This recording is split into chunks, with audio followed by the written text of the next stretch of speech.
So this month at Venture Cafe, we're taking a deep dive into cell and gene therapy, which I know little about. And I'm asking Natalie to put up on the screen right now where I am. This is this is where I am. And I'm in conversations with Eduporium because I don't understand. So I'm starting at like Fisher Price level of trying to understand the technology. That's where I was going with that, Natalie. So thank you. Welcome to Design to Disrupt and Reimagine Education's Edupreneur Roundtable. You know we meet here every month, but this month we're welcoming a special guest technologist and award-winning author, Suzanne Tedrick. It is Remake Learning Days across the Commonwealth, and we're excited to bring together champions for STEM education. The Roundtable, it's a virtual space born out of the realization that pre-K through 12 education isn't equitably preparing our students for higher education and fourth industrial revolution careers. So this amazing group, like I said, we convene once a month on a mission to cultivate the COVID collision of entrepreneurship and education. We're edupreneurs. If you're new to this space, I want to welcome you to Venture Cafe Philadelphia. It is the ecosystem for innovation and entrepreneurship in the greater Philadelphia region. So joining us this month is a diverse group of education stakeholders that are eager to learn how together we can prepare our young people of today to solve the problems of tomorrow. My name is Neferteri Strickland. I'm the founder of Teachers and a Benefit LLC, where we believe that Pennsylvania industry deserves a world-class Pennsylvania educated workforce. So if you're a parent, if you're a teacher, you are hyper aware that school is almost over for this year, right? And she put her hands up. I'm about to call on you, Benita. I want to introduce you to a classroom educator in middle school and my partner in disruption, Benita G. Benita, welcome. Hello, everyone. As my phone rings, somebody's calling me. Happy Teacher Appreciation Week.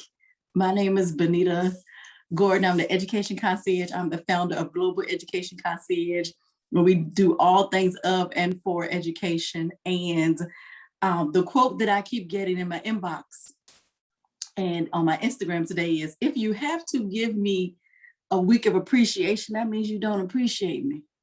So I just want you to just, think over that. Think over that thought as we are here today to disrupt and dismantle traditional education as we move into progressive education, and we open the door of what has already been started through different women, different men, inside the classroom, outside the classroom, parents, community organizers, and we are excited about what's been started, and we're excited about where we're headed. So today we're going to get started. I want to talk before we do the poll. Are we doing a poll first, or we want to talk first? It's up to you. I think you can talk, and then we'll. Okay. So I want to talk first with Suzanne, and we just want to open the floor up. I did want to start off with that quote because I thought it was funny because I had a lot of people sending it to me privately, and I was like, you don't have to send it to me privately. Post it.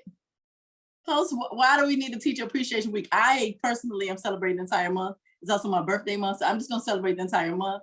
I'm taking gifts and presents, massage, whatever. No, they fed us. They've been feeding us all week. I've gained 10 pounds. But I want to open it up, and I'm going to start with Suzanne. And I just want to ask, as you reflect back since the fall read along with GLIST, how do you feel about teacher appreciation, educator appreciation, STEM appreciation, anything that's been happening and connected? How would you reflect back and then come forward? I'll be very honest with you. I think teachers deserve more than a month. Yeah, like I mean, I just think about, some of the really wonderful teachers that I've had, in various parts of my life, and not just thinking about, inside the classroom, but the impact that they've had on me in many parts of both my academic career, my professional career.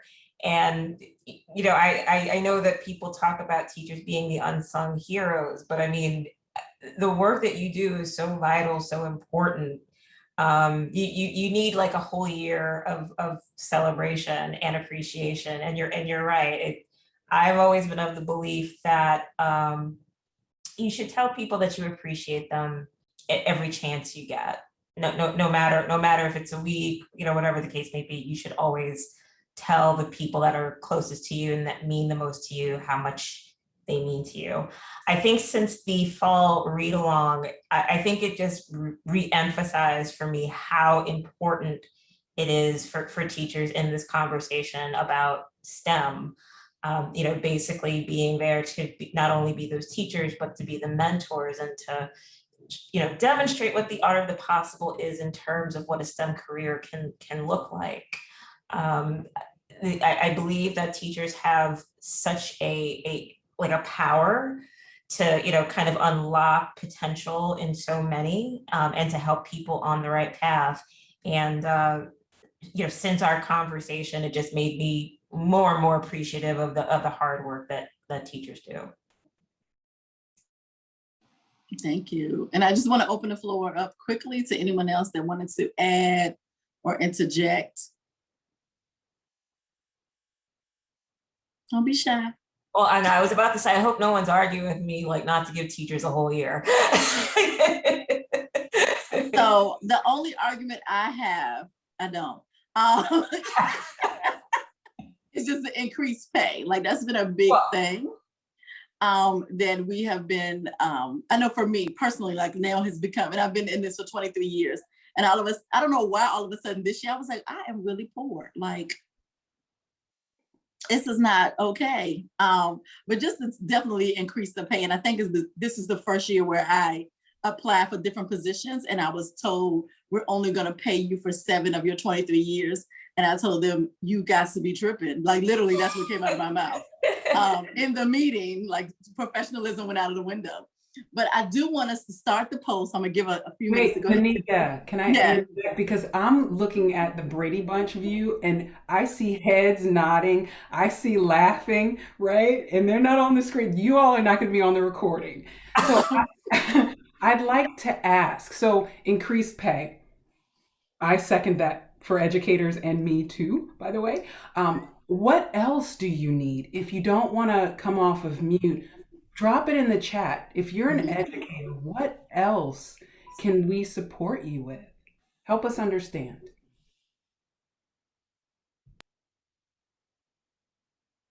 So I do know a conversation I had earlier this week was we have teachers coming in from college, university teacher prep programs who are general education, and then they are given inclusion classes. And they are not, they want to be prepared, but they're not. And literally they're given inclusion classes like 2 days before school starts, or when we come back from holiday break. And so one of the things that we're trying, oh yes, Jeff, thank you. Jeff said a serious seat at the table. Yes, and yes, because I started thinking about, we had teachers that go away for like 3 days and they were doing literature. They were getting new books, we're getting new literature books. And we were laughing because we were like, y'all went for 3 days and they still not gonna take your answer. Like they're still gonna order the books they want. But I'm glad y'all got a break for the classroom. But yeah, those are things, serious seat at the table, pay increase, really preparing our teachers for the live, living, breathing students that are gonna be in the seats. I'm all for theory. I'm all for Piaget. I think all of that is necessary. But when it comes to a student who is having a breakdown, or a student that's having a mental health crisis, or a student that learns different than the traditional way we were taught, we need to be prepared for them. Now I know this group can talk. I know y'all. Well, I had a more of a question from someone who isn't, working in education, but more in the private sector. Obviously, I think teaching and education are incredibly important, but how do I, as someone who's part of private industry, how do I help to kind of address those particular issues, or what guidance would you give to outside entities to really drive home the point that we need change here? Benita, I don't know. Jeff, were you planning on participating in this conversation? Because you look like you're outside chilling, getting Yes. tea. Susan, I would say a big thing to do is to talk to business and industry colleagues, Chamber of Commerce, because they are the ones that really have a lot of influence over policymakers and lawmakers. They will listen to you far more than they will listen to a classroom teacher. And when we get that kind of voice backing us, that's going to help us tremendously. So thank you very much. No, thank you. I'm always about allyship, and wherever an allyship takes many forms, and whenever possible to help the work of others. If there's something that I can do with my resources and my privilege, like I want to do it. So thank you. I have something to add to that note, because I actually just got done with a year of kind of working in that capacity. And I'll say that a lot of the times businesses will want to develop, let's say, a robotics kit, a program, or something, and then they'll automatically go to schools and be like, we have this for you, without having ever communicated with anyone in the school on what they actually physically need. And then looking through their resources and materials and pulling that kind of stuff together. So then it feels like, well, you're promoting something for your business rather than you're supporting our schools. And so just those basic conversations with teaching staff, with administrators on like, what do you need? How can I be a part of your ecosystem? What supports? That's going to be super key in what you even give to a school. So that's just wanted to add that bit there. No, thank you, because I do feel like there are moments where it's more like I would rather be intentional than promotional. And I think you raised a very, very, very good point, and a lesson for all of like private business to think about before engaging in this type of work. So thank you. Yeah, because I've heard from business leaders like, well, we tried to give this school this or that, and they really weren't open to it. They didn't really want to partner with us. And then I had to ask them, well, did you ask them first? Did you talk to them first? Rather than just pushing something on them, because that might make all the difference. So I don't want to call anyone out, but if you're clapping in the Brady Bunch view, you really should be sharing, but I'm not going to force you to. So Benita, we want to understand who's with us. So we have polling questions, right? Yes, we do. They're coming up now. And here we go. So the first one is, how do you identify? Female, male, non-binary, other, or you prefer not to say?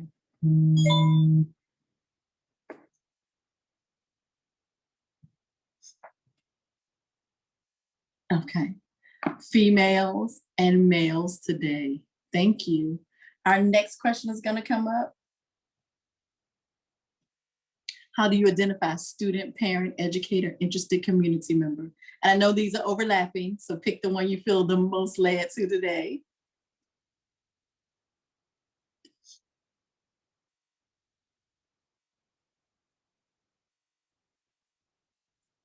All right. 83%. Great. Educator. Oh, I love this. Educators and community members. Thank you. Which are all educators to me. The community is the village. Like, you guys are the village. Businesses, Chamber of Commerce, parents, grandparents, all of that. All right. Our next one is, do you identify as an edupreneur? And that's a simple yes or no.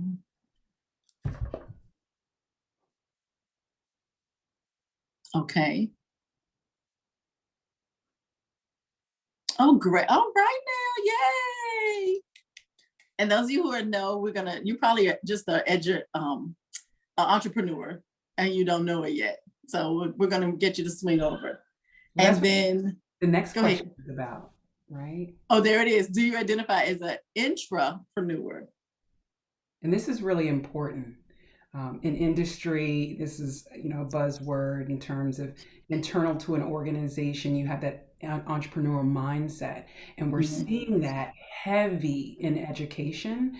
And I think it's worth looking at retaining those individuals in the classroom with that entrepreneurial mindset versus them saying, I can't do it here. I'm going to leave the classroom and serve from that space. So that's awesome. It's 50 on the entrepreneur question. Okay. And our last one is, will you be participating in a virtual read along? Yes, no, and maybe.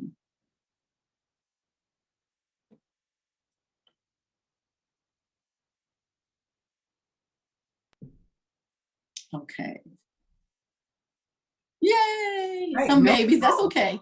No. If there's something we can do to support you in participating, if you're a maybe, drop it in the chat. We're gonna pull the chat down after. If it's a book you need, let us know. If there's something we can do to help you participate, please drop it in the chat. And so you did give some people a new word today, Neferteri, intrapreneur, including myself. I saw it on the thing and I had to Google it. So I did learn it today also. Thank you. All right, we're going to move to the next segment. So I'd like to share, if you don't mind allowing me to share my screen. This is going to help everyone kind of get situational awareness with the virtual read along. Attempting to share now, and I have no audio. Can I get a thumbs up if you can see my screen? I see a thumb.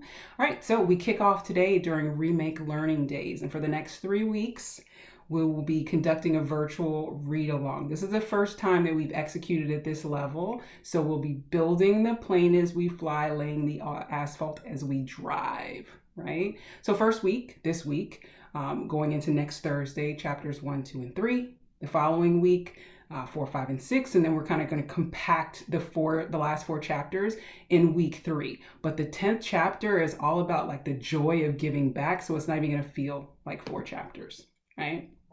So primarily we're going to use Twitter. So if there's anything that prevents you from participating, you can feel free to engage with us over email.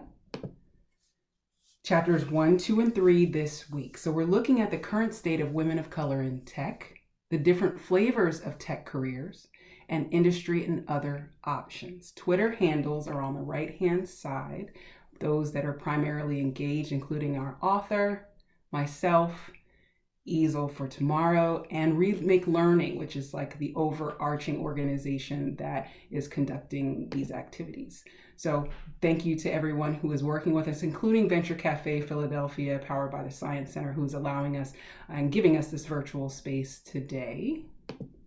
All right, so I'd like to ask you to engage in these overarching questions. And Suzanne, if you don't mind helping us, we're going to have those that do not want to come off of mute, just drop your answers in the chat. Those of you that would like to come off of mute, raise your hand. So, Suzanne, are you ready? I am. 3 questions. And I want to thank Lakeisha for being amazing and spearheading the drafting of these questions. She's a former educator who's no longer in the classroom. Lakeisha, thank you so much. So, why is STEM access and education essential to the social and emotional well-being and quality of life for everyone? And Benita, you can feel free to, just in case.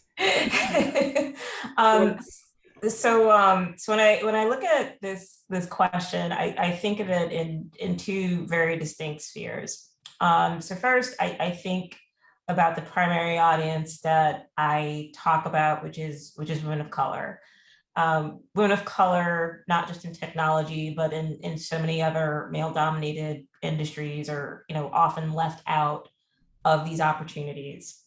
And what we see is not so much having wealth or being able to build wealth for themselves, but then not having that ability to create generational wealth. So wealth that kind of transcends, when they unfortunately leave us. So I think that for women of color, it's vital from a standpoint of having those opportunities, being able to live a good quality of life, and be active participants in the society, and not just certain parts of it. But then I think about technology in general, and I primarily tell people that the reason you need people to have access to STEM and other people at the table is that we can't have the same homogenous groups making solutions for everybody, because all that does is just compounds existing problems. We need, women, we need men, we need generational diversity, cultural diversity, ethnic diversity. We need all people at the table when it comes to developing and implementing these technological and scientific solutions, so that the quality of life for everybody, not just for a few, is increased. Beautiful. I think that was amazingly said. If you have thoughts, please drop that in the chat as well. And I would add to that, Suzanne, that neurodiversity, right? We have so many educators that are a part of this conversation that work with students that are in the gifted and talented program, but also those that have IEPs because of that neurodiversity, and finding a way to have them included in the learning, included in the experience, and included in the critical thinking to problem solving, because they see things a little differently. Sometimes maybe they're better suited to solve a problem than maybe I would be.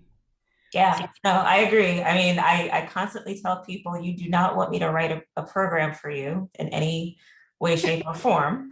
But very, very happy to tell you, the components of what, of a computer and what would be ideal for what you're trying to do. That I can do very easily. Absolutely. So chat popped up something and it looks like a handle for social media. So moving on to the next question. How does what I know about equity in STEM impact my ability to teach and inspire young women of color to pursue the field? So that's not really a question for you, Suzanne, but what advice would you give an educator about what they know about equity and how that impacts their ability to teach and inspire? Well, even if an educator isn't specifically focusing on STEM, having that conversation about equity is really, really important, because when I look back on my time in school and growing up, I don't think I necessarily had full understanding of what was possible for me, what I could do, what I'd be able to do, and kind of be encouraged to lean into those things even further, and thinking about the equity conversation, really driving the point home that you have an equal seat at the table just like anybody else, and like wherever it is, whether it's in STEM or another field, you have every reason to pursue it if you love it, and that you have every right to be wherever it is that you would like to be. So I don't think this is necessarily a STEM conversation, but more about driving home that this is an equal opportunity for everyone, regardless of where you want to be. Thank you. And so there's an educator that is in the room with us at the round table right now, Julie Overly. So we were having a conversation recently, actually recapping our recent panel discussion about blockchain technology, Suzanne. And so I shared that conversation with Julie, and I don't know if the information was just inaccessible. So in terms of understanding technology and that not being a teacher's kind of background, I'd like to engage Julie to find out what we can do, like you were asking, from an industry perspective to make it accessible for teachers so any type of intimidation factor or lack of awareness could be mitigated, if not just absolutely removed. So, Julie, will you unmute? Hi. Hey, Julie. Wow. Hi. So yes, Neferteri shared with me one of the previous panels about blockchain technology, and just a little background about me. I'm an elementary school teacher. I was in the classroom for 16 years and am now an elementary instructional coach in my district. It happens to be the district that Nefertari's children attend. Her babies are in secondary, of course, so I don't see them. I'm with the little guys. But Neferteri and I have also been going on a journey of equity work together in a curriculum and instruction subcommittee for a task force in our district. And we've been talking a lot about giving access to our students, local industries, local companies, accessing things that are in our backyard to help promote equity and opportunity for all children. And she presented me with this panel from a couple of weeks ago about blockchain technology, and I began to watch it, and I began to feel overwhelmed suddenly because there was language I didn't recognize, and there were concepts I hadn't been, exposed to before. And my immediate thought as a coach, because it's what I do, I want to make connections, valuable connections between people who kind of are like-minded and can bloom those ideas in a really meaningful, effective way in the classroom.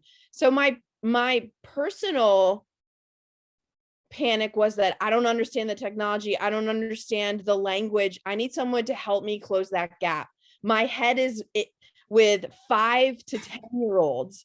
But I want to make sure I'm setting up my 5 to 10-year-olds for an experience when they hit middle school and high school. Where can I bridge that gap? If I'm not the person to do that, how can I either feel more comfortable helping to make that connection, or how can I direct you to the right people?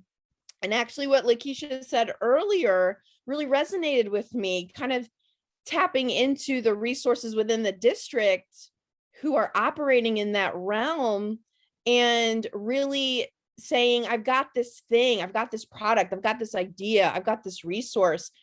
Where do you think it fits with what you're doing? Where can I pull what's already happening that teachers feel great about and connect them? I don't know if this really answers anybody's questions, but this is just from someone who operates with little guys and suddenly felt in over my head, but recognize the value in this information and these connections. And then, I don't know, Neferteri, I don't know if I'm helping at all, but this is the trust tree, right? Are we in the trust? Yeah. No, I absolutely love it. And I was gonna say, like, I'm very candid with people. Like, there's some things that I can get very like level 400, 500 with you in terms of technology, but there are some things that even after looking at it 10, 20, 50 times, I cannot articulate to you what I just saw. I'm like, I have no clue. I even told Neferteri when she asked me to be on the blockchain panel, I was just like, you realize that I'm like level 100 at best, right? Like, yeah. But she did something fantastic, and I think it's a lesson for all of us, is that sometimes you're not the expert, like, and sometimes you are never ever going to be, but it is about finding the right people, finding the right resources, and making those connections and bringing them in when necessary. So when I went through specifically the 3rd and 4th chapters of the books, I primarily concentrate on cloud computing because that's my day-to-day. But when it comes to things like data science and user experience design, I do not touch those things for the life of me.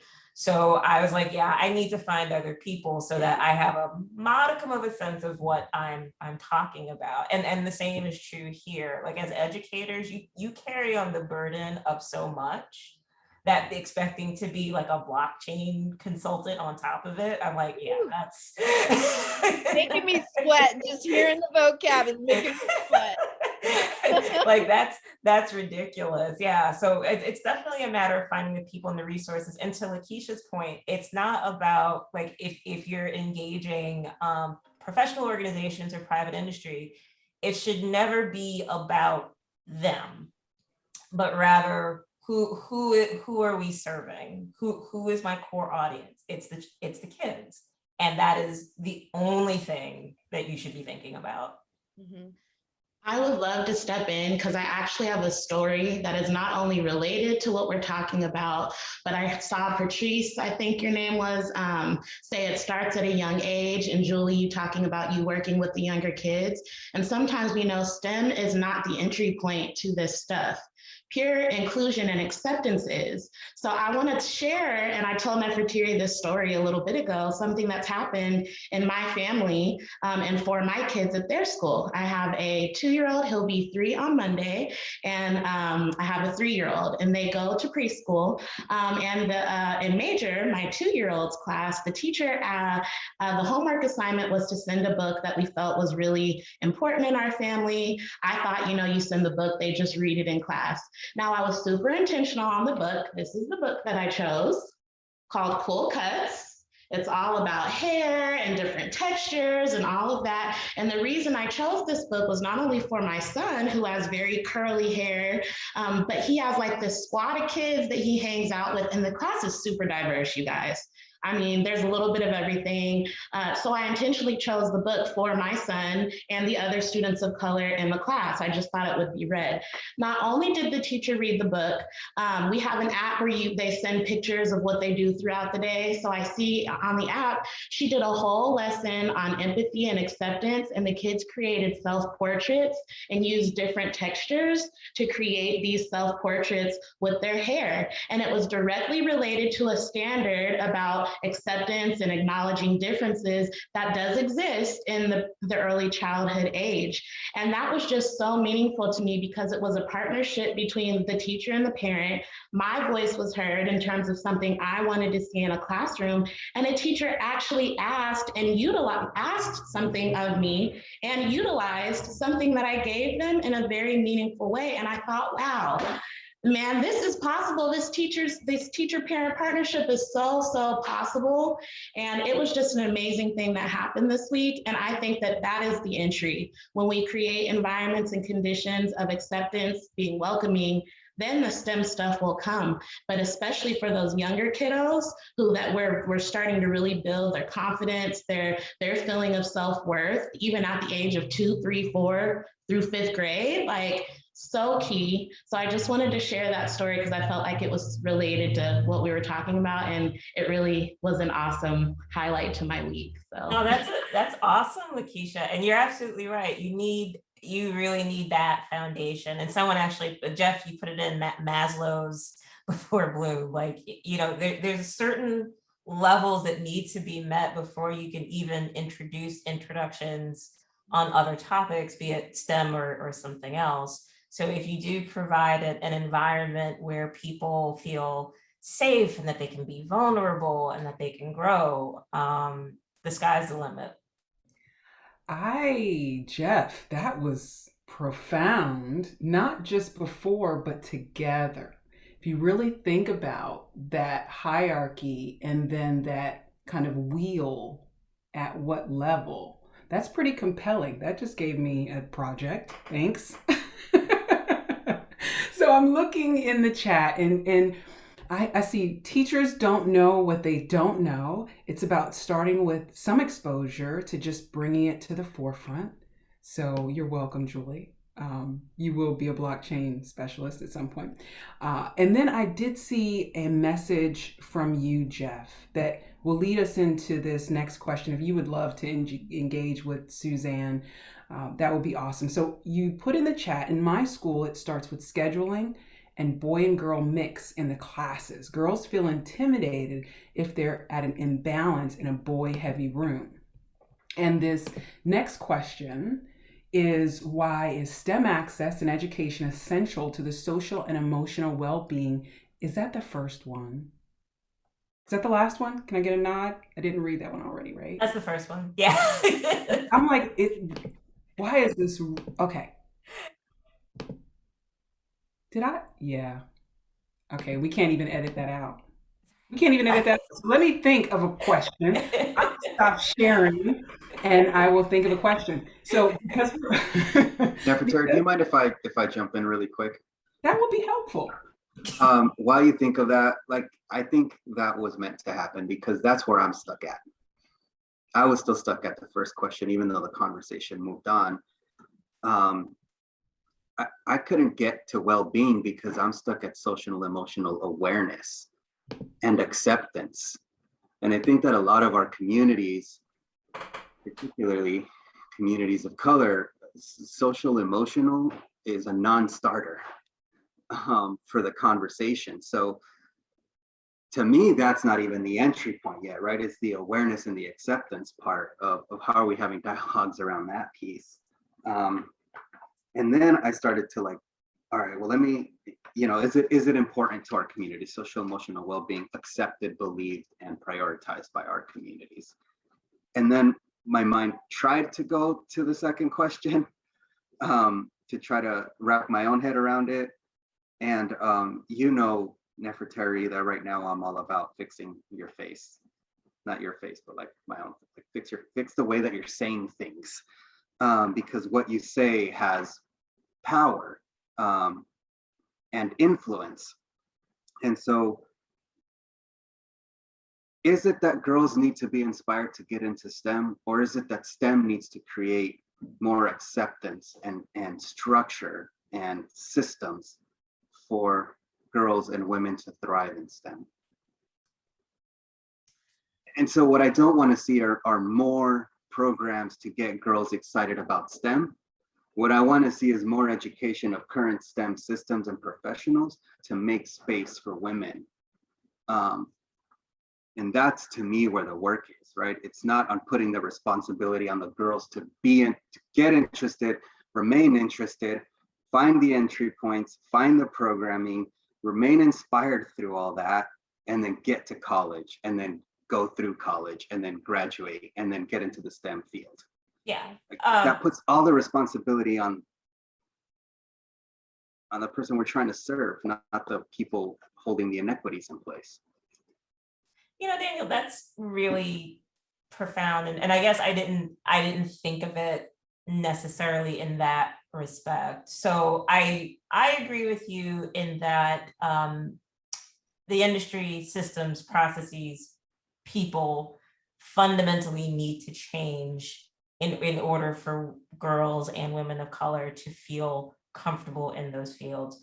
I think when I look at the programs that talk about motivating girls, I think it's because a lot of times for some people, it's an access issue more than anything else. When I think about, myself growing up, there were programs for sure, but there wasn't a ton. It was more like, let's get you through to the next grade. Most of the, academic people that I dealt with, as much as I love teachers and educators, there were some that were just like, I just need to get you from 6th grade to 7th grade to 8th grade, and I just need to keep you moving. Everything else is not within my box or purview. And so I think with these programs, it's not so much putting the onus on the girls, but more rather just trying to demonstrate the art of the possible and what could be if this is something that you want, versus, saying like you have to take all of it on yourself. Because I've said to people many, many times, like, we can't be expected to do this work all by ourselves. Like that's a ridiculous ask. And it needs to be a concerted effort with everybody to address this problem. But I look at it more for some people who just may not readily have the access to that in their day-to-day, that's why some of these programs exist. But I think this goes back to, and Daniel, you hit me really hard with what you were saying. I think it goes back to, no, in a good way, it goes back to the programs that are being created are extracurricular. It's not a systemic thing. And going back to what Daniel was saying, in schools, at least what I understand, schools, the ownership is on the girls to persevere and persist and continue to be putting themselves into uncomfortable situations. And so I think that going back to what we were talking about a little bit earlier, when it starts early and young, it starts 3, 4, 5 years old. Lakeisha's story hit me hard too, because I think that we don't provide that access early on to even know that this exists. And if we start doing things younger, educating our teachers and letting our parents become aware of what is possible out there, I think you'll start to see, well, hopefully, systems change that will no longer in schools require girls to persist and prevail. And it will be more of an equitable access point to all. Because I will say, being a girl who was science-minded in the 80s, it was very obvious to me that wasn't my place. Go to choir, go to art, go to, right? And that systemic situation caused me as an educator, until I woke myself up a little bit, to also tell girls in my classroom, that's great, you have that idea, but let's hear from the boys. There's so much opportunity missed because we let the boys talk first and we don't even start early. And I'm not trying to man bash, so please don't think I am. But I think there is a lot of bias, especially at the younger grades, and we're trying to repair it at the older grades. And we need to start younger, so that way when kids get older, they can have the voice to say, wait a minute, this isn't how it has always been. So we need to move forward, and kids are going to be the ones that change our systems, honestly. So we need to empower them regardless of gender to make sure it's equitable for all. No, I 110% agree. I mean, when I talk to my mentees, I often talk about, strength and perseverance.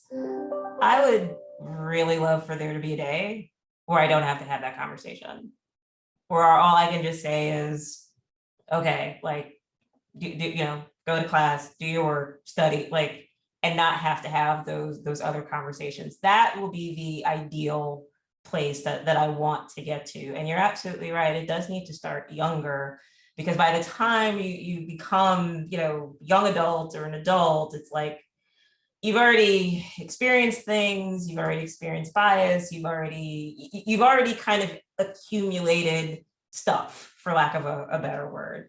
And it's really, really, really difficult to kind of course correct and change all of that. So I completely agree. I wish that wasn't always the conversation I have to have.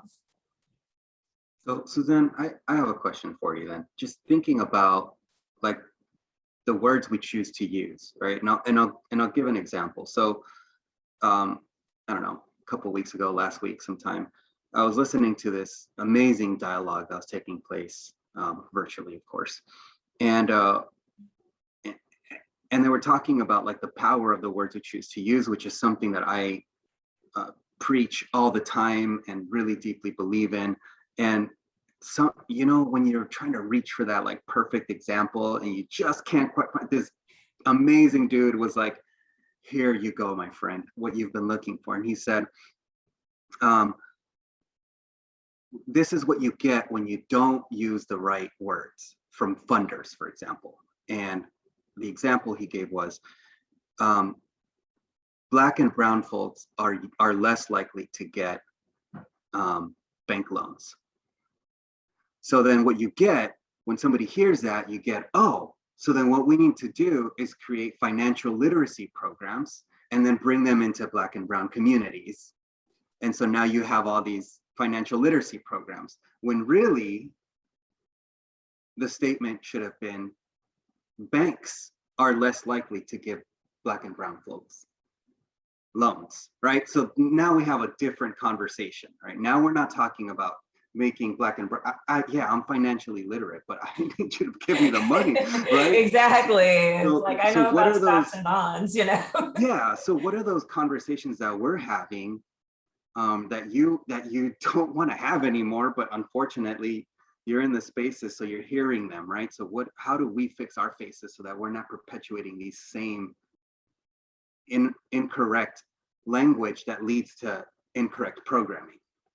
Yeah, I actually think you hit it right on the head, Daniel, in that it's a matter of speaking truth to some things, and calling it out for what it is. I think at the beginning part of my career, because I was still learning and still new, I was very cautious of the language and things that I would say. But to your point, to paraphrase from the book Dare to Lead, Clear as Kind. So like being able to just speak directly and be like, yeah, like this needs to change. So for example, when I was working at IBM, I was a part of their Black resource group. And it was kind of the same way how it was phrased, that the constituents were, need to do X, Y, and Z in order for the company to be able to give more funding or to do more things. And I'm like, no, there's a problem with that, because that's making it on the onus of the constituents who you're saying that you're trying to serve and help and grow into careers into this organization. So you, as an organization, need to step back and fully reflect on what it is that you think is helping the constituents, and really ask them if it is. And if it isn't, having that honest conversation about why it isn't and what would be helpful to you. So I think my stance is, sometimes you can't be nice, and sometimes you just have to, you can be professional, but you have to be direct and very forward and call something out for what it is, versus trying to use language that, is non-offensive, or you don't want to ruffle anybody's feathers. I think the time of the niceness it hasn't worked for anybody. And if we're trying to exact change in this space, then we're going to have to be clear and direct.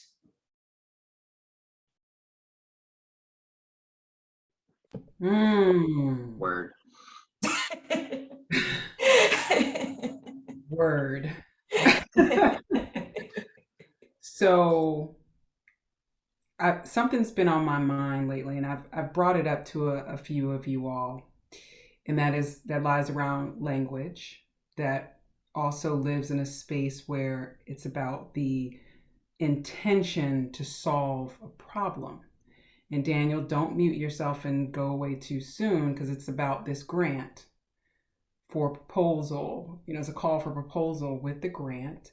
And I think you're better at this space than I am, but just sharing with the group that there is a major funding entity that has done a call for a white paper that reads, "Persistent racial injustices and inequities in the United States have led to renowned concern and interest in addressing systemic racism. They seek to support bold, groundbreaking, and potentially transformative projects addressing systemic racism in STEM, science, technology, engineering, and math."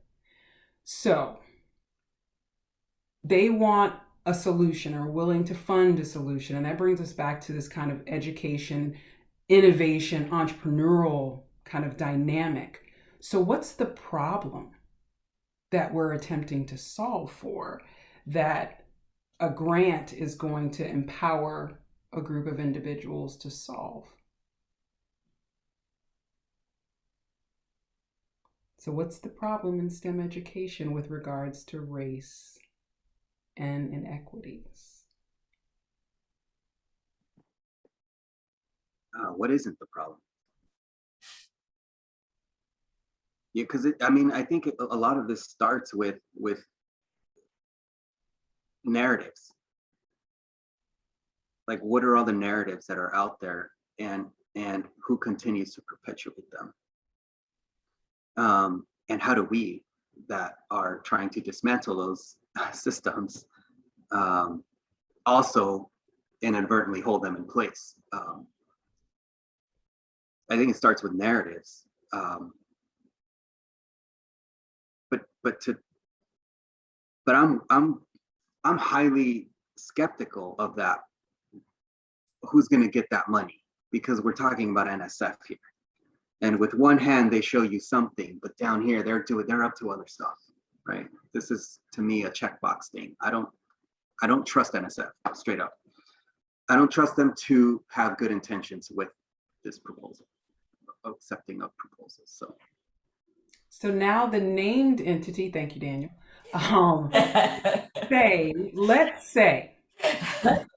Let's give it a moment and let's take that off the table and say that in goodwill, right? So what's the problem that we're solving for and how to address that? Suzanne, I know you unmuted. Well, I remember reviewing the proposal with you yesterday. I'll be honest with you. I'll be very honest. Like, I don't know much about NSF, their policies and their practices, but from the way how Daniel described them, like that pretty much told me all I needed to know. But I don't think they themselves really know what it is exactly needs to be addressed, because it was written in such a way where it's like, is it people? Is it processes? Is it access? Like it was kind of all over the place. And I mean, and the problem is a lot more multifaceted than one specific thing. So I don't really know what to make of it. I do believe that they're really trying to look at the systems, the practices, and the biases that exist, and they're trying to dismantle those, so that, to the points we were talking about earlier, it's not always on the onus of girls to persevere in STEM, but just to say, I'm going into STEM, and that be the end of the conversation. So that's what I gathered from it. Whether or not it is that this is going to be something that yields anything, I don't know, because again, it's such a wide-ranging problem. Well, the grant too is a research to action grant. It's not research, it's not action. It's literally playing around with different experiments, if you will, and hoping that one sticks in like a very short amount of time, which isn't realistic necessarily to see a result in terms of fixing a 400+ year problem in our country, right?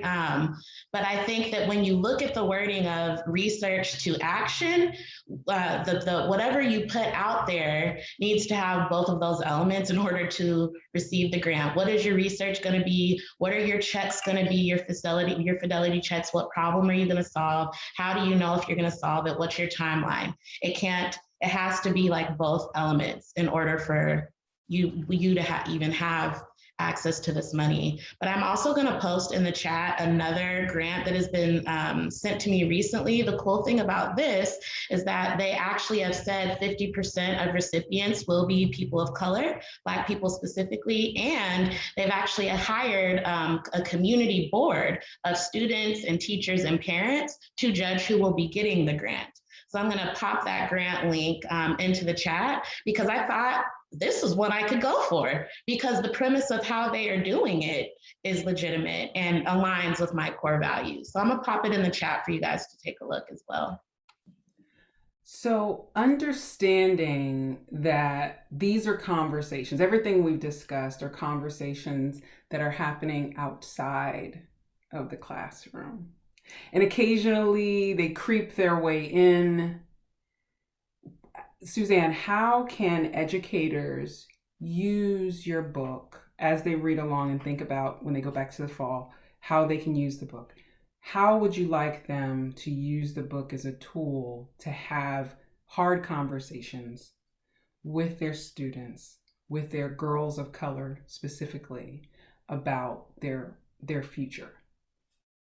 Yeah, I think, well, so for people who are, we were talking about blockchain, having that high level, understanding of the different, technical fields that are out there, I think is helpful.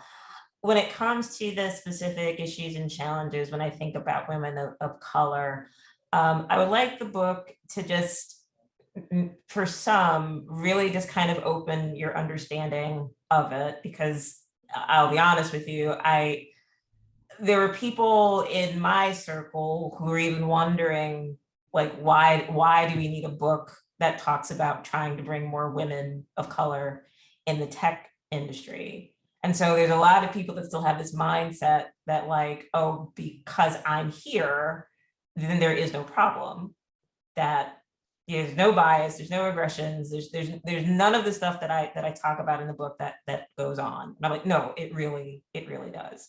So I want people who are probably not privy to that world to come in with an understanding of the realities for most women in the tech industry, and to really think about that as they're inspiring and educating, people in their classrooms, and having that empathy, that understanding that, things unfortunately are going to be challenging, but that you as educators are going to be there to inspire them, to help them to work through these challenges together. Thank you. So any educators that are with us, do you have any questions for Suzanne before you begin reading? Feel free to unmute or drop it in the chat. Okay. So we look forward to engaging with you on social media. We will be in contact. Also, this is outside of technology, but kind of technology, but also science. So, don't laugh at me, Suzanne. Also science. We want to invite you next week here at Venture Cafe. We have Oliver Noel, PhD. He's the founder of DNA Simple. Phil Brooks, the director of STEM Workforce Partnerships with the University City Science Center. And we're going to discuss the past, present, and future value of technology and innovation in the Commonwealth. The topics are going to range from the history of Henrietta Lacks and the immortal cell, all the way through equity, diversity, and inclusion in cell and gene therapy research and development spaces. So more things that you feel like are over your head, that our goal is to bring it down, make it real, and allow you to develop a vocabulary so you can have a conversation with those little inquiring minds who ask you questions. You're like, where did you hear that? Did you watch that did you see it on TV? So we're hoping these things are helpful. So Benita, final words.